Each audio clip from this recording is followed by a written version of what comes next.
முக்கியமாக அங்கம் வகிக்கக்கூடிய நம்முடைய உள்துறை அமைச்சர் அவர்கள், அமைச்சர் சாய் சரவணன் அவர்கள், பொதுச் செயலாளர்கள், துணைத் தலைவர்கள் தொடங்கி இருக்கின்றார்கள். ஏற்கனவே சொல்லியது போல இந்த பகுதியிலே பாரதிய ஜனதா கட்சி நிச்சயமாக வராது, மக்கள் வாக்களிக்க மாட்டார்கள், எந்த காரணத்திற்கும் தாமரை மலராது என்று சொல்லிக் கொண்டிருந்ததை இங்கிருக்கக்கூடிய தலைவர்கள் முறியடித்து 6 எம்எல்ஏக்கள் சட்டசபைக்கு சென்று ஆட்சியிலே பங்கு கொண்டு, அது மட்டும் இல்லாமல் 3 நியமன எம்எல்ஏக்கள், மொத்தமாக 9 எம்எல்ஏக்கள் சட்டசபையில் அமர்ந்து இந்த ஆட்சியை சிறப்பாக வழிநடத்தி கொண்டிருக்கின்றார்கள். நிச்சயமாக நாம் புதுச்சேரி மக்களுக்கு பாராட்டுகளை தெரிவிக்க வேண்டும். காரணம், பாரதிய ஜனதா கட்சியை நம்பி, தாமரையை நம்பி, இருக்கக்கூடிய தலைவர்களை நம்பி மக்கள் வாக்களித்து அதனுடைய பலனை இப்போது அனுபவித்துக் கொண்டிருக்கிறார்கள். நல்ல ஒரு ஆட்சி நடந்து கொண்டிருக்கிறது. தமிழக பாரதிய ஜனதா கட்சிக்கு ஒரு பெரிய உத்வேகத்தை நீங்கள் கொடுத்திருக்கிறீர்கள். நண்பர்களாக, தோழர்களாக, சகோதரர்களாக எங்களுக்கு ஒரு பெரிய உத்வேகத்தை கொடுத்திருக்கின்றீர்கள். உழைப்பை போடும் பொழுது நிச்சயமாக மக்கள் வெகுமதியை கொடுப்பார்கள் என்று புதுச்சேரி பாரதிய ஜனதா கட்சியை நாங்கள் பார்த்து கற்றுக்கொண்டிருக்கின்றோம். வருகின்ற காலம் தமிழக பாஜகவும் கூட நிச்சயமாக அடிமேல் அடியெடுத்து வைத்து வருகின்ற காலத்தில் நாங்களும் கூட ஆட்சியை பிடிக்கிறோம். பள்ளிகள் திறக்கிறாங்க, கொரோனா அதிகரித்து பள்ளிகள் திறக்க தமிழக அரசு ஒரு உத்தரவு பிறப்பித்திருக்கு. நாளை பள்ளிகள் திறக்கிறாங்க. அதே போல இந்த விநாயகர் சிலையை கரைப்பதற்கும் பொது இடங்களுக்கு வைப்பதும் தடை விதிக்கப்பட்டிருக்கு. எப்படி சார் பாக்குறீங்க?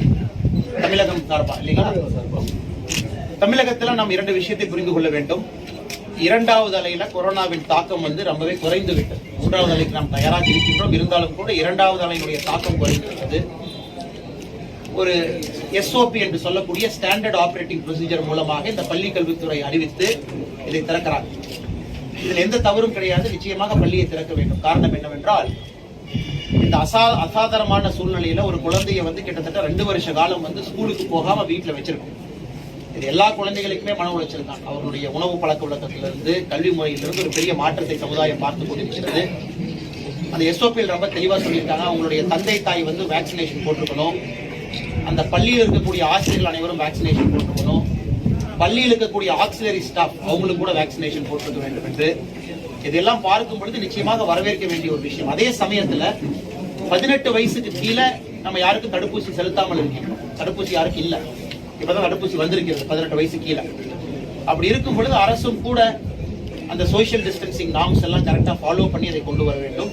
பாரதிய ஜனதா கட்சியை பொறுத்தவரை பள்ளி திறப்பதை நாங்கள் வரவேற்கின்றோம். 2வது உங்களுடைய கேள்வி விநாயகர் சதுர்த்தி.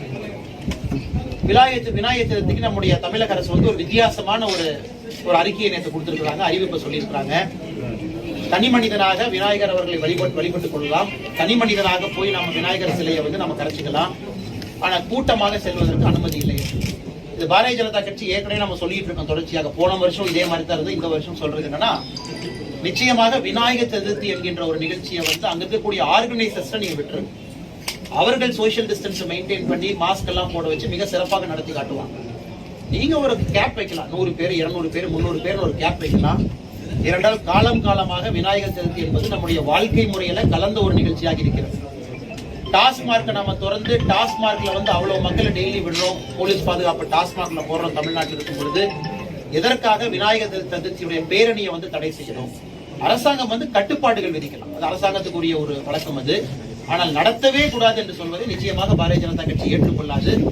நமக்கு இன்னும் நாட்கள் இருக்கிறது. வருகின்ற காலத்துல நாங்க முதலமைச்சர்கிட்ட போய் முறையீடு செய்வதா, இல்ல நம்முடைய இதர கட்சிகள் எல்லாம் சேர்ந்து இதை எப்படி எடுத்து செல்ல வேண்டும் என்று ஆராய்ந்து கொண்டிருக்கிறோம்.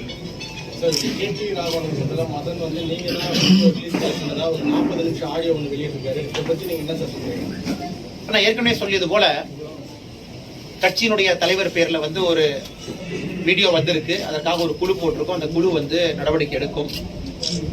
நாம் இன்னொன்று ஏற்கனவே நம்ம பத்திரிகை அறிக்கையில் ரொம்ப தெளிவாக சொல்லியிருந்தோம். அந்த பத்திரிகையாளர் எதற்கு என்னை சந்தித்தார், சந்தித்த பொழுது நான் என்ன பேசினேன்னு அறிக்கையில நான் சொன்னதுக்கும் அவர் வெளியிட்ட ஆடியோவுக்கு எந்த விதமான ஒரு வித்தியாசமும் கிடையாது.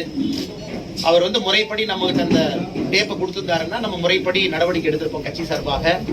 அந்த டேப்பை கொடுக்க அவருக்கு இன்ட்ரெஸ்ட் இல்லாத காரணத்தினால் அவர் வெளியில போய் அதை வெளியிட்டிருக்காரு. நம்ம முறைப்படி அறிக்கையில சொல்லியிருக்கோம். 3 பக்க அறிக்கை இருக்கு.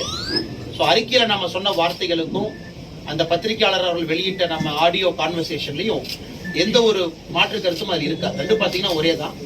ஏற்கனவே சொன்னது போல நம்ம குழு நடவடிக்கை எடுப்பாங்க. குழு முடிவு ராஜினாமா செஞ்சுட்டாரு. அந்த குழு யார் மீது நடவடிக்கை எடுக்கும் இல்ல. இதுல ராஜினாமா செய்வது ஒரு பக்கமாக இருந்தாலும் கூட அவருடைய முதல் வீடியோல சில விஷயங்கள் பேசியிருப்பாரு. கட்சி சார்ந்து சில நிர்வாகிகள் சார்ந்து பெண் நிர்வாகிகளை சார்ந்து அது சம்பந்தமா தான் அந்த குழு போட்டிருக்கோம். அந்த குழுக்கு வந்து முழு அதிகாரத்தை கொடுத்திருக்கோம். இந்த குழு வந்து நடவடிக்கை சரிங்களா? ரொம்ப நன்றி. Thank you sir.